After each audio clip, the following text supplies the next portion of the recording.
Bababa. Pababayaan na siyang balik, tapos hindi ka natatayo, kakapulmonya ka na, tapos babay na. Babay na sa earth. Sige po. Yung mga isutan nyo ngayon, nakita nyo din yung normal, osteopenic, tsaka osteoporosis. Ang normal po na buto, dapat puting-puting. Walang mga butas na parang tira-tira. Yung po nakakita ng tira-tira. Yung pag kinain nyo yun, may mga parang butas. Yun po yung example ng osteoporosis. Mas maraming butas, mas malito. Kapag nalaglag ka, kunyari na ituon po yung ito ang kamay niyo po. Yung mismo na ito yung mabalik. Nababalik po yung napasunin lang kayo. So, dahil malugong kayo nito. Kapag hindi po tayo kumakain ng alublas, para po mabuo yung ating bago, maging buto, kailangan po maging matibay. Taas na natin yan para ma-expose tayo sa araw. So, yung pong araw, supposedly, pag na-absorb natin, yung balat natin, i-convert po siya sa vitamin D. Tapos yung vitamin D po, prosesohin nyo, tapos ma-absorb na po natin yung calcium na iniinom natin. Ano po yung mga sources niyan? Salmon, eggs, cheese, and milk din, sunlight, at saka po yung mushroom.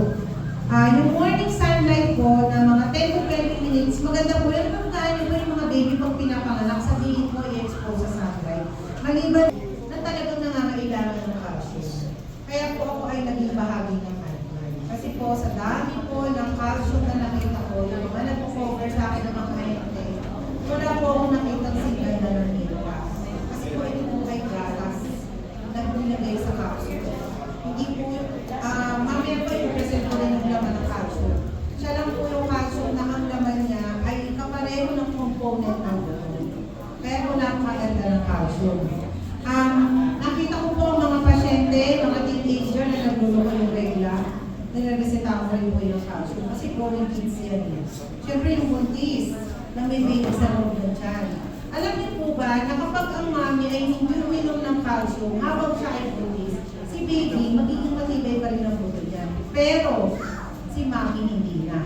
Kasi lahat ng calcium ni mami, ibibigay niya lahat sa baby. At kung 10 ang anak niya, imagine niyo si mami, baka bumagapag ka na rin. Kasi sobrang hina na ng buto niya. So, ang ibig ko po sabihin, sila po ang may pinakamalaking need for calcium. Yung breastfeeding at saka yung pregnant women. Sa breastfeeding, halimbawa po si mami padede na padede. Wala na naman siyang supplement. Again, kukuhanin na naman yung sugar niya. Hindi man niya maramdaman o hindi niya pa mamanifest yung symptoms na makulangan sa calcium. Pagtanda niya po nakagano na po siya. Sobrang mas makuha na lahat ng calcium. So, kung meron po kayong mga kakilala, mga mahal sa buhay, mga kapitbahay, payuhan niyo po talaga na uminom ng gatas o uminom ng supplement. Kailangan po talaga maging matibay ang ating mga buto. Sa mga older adults naman, bakit daw nagiging mas matibay ang buto nila? Unang-una, yung vitamin D, madalas hindi na sila nakakalabas, nakaratay na sila sa kama, o kaya naman po, nakakalabas man yung mga balat nila medyo tulubot na, hindi na masyadong efficient maka-absorb ng vitamin D from the araw. Tapos po, minsan yung calcium naman, hindi naman nila nakakain yung mga mayaman sa calcium gaya ng gatas. Nagtatay sila, o kaya pag-iinay yung panlasa. So, kaya sila ang mas prone na magkaroon ng deficiency sa vitamin D at saka calcium. So, next po. So, paano po natin ang papanatiling malusog ang mga buto? Natatandaan niyo po yung mga normal. Hindi ko naman po kayo hindi niresetahan, di ba? Kasi po, tayo yung mga normal ang buto. Gusto natin, manatiling normal yung buto natin. Huwag tayo maging osteopenia at saka osteoporosis. Kaya po, kahit normal po kayo, niresetahan ko kayo ngayon kasi kailangan natin manatiling normal siya.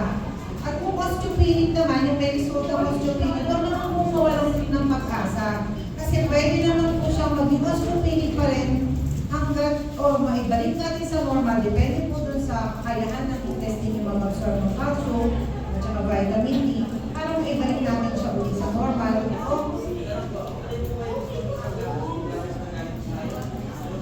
Galing sa hayop. Pareho lang po silang may calcium, may vitamin D. Kaya lang po natin binibigay yung may soya kasi po may lactose intolerant pero pareho lang po calcium. Minsan po, bawal naman din po yung soya sa mga may DCSPD. So, basta gatas po, mayaman po sa calcium. Sa calcium. At vitamin D rin po. Sa ating buto, para mapunta sa ating buto, kailangan natin bone calcium and vitamin D para sa healthy bones, mas makakagalaw tayo ng maayos, mas konti ang chance ng fracture, better quality of life. So yun po ang kagandahan ng ating Fergie at Mocha. So ang vitamin D po, hindi lang po tapos po yung masyadong nade-depress, nire-reseta rin po ng mga psychiatrists at psychologists yung vitamin D para po magkaroon tayo ng magandang mood. Nare-regulate din po ang blood sugar at saka mga hormones sa tulong ng vitamin D.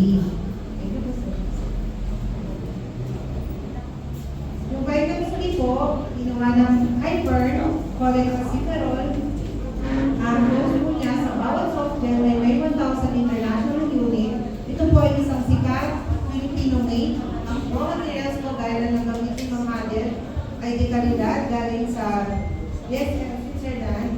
At kung ang inyong level po ay mababa, pwede po natin inumin say 1 to 5 capsules. Vitamin D na Fergie, siya lamang po ang 5-7 times world brand award. Hindi po ito nababayaran ng award. At ito po ay nakuha natin ng 7 times. Next po. Ito po yung sinasabi ko ulit.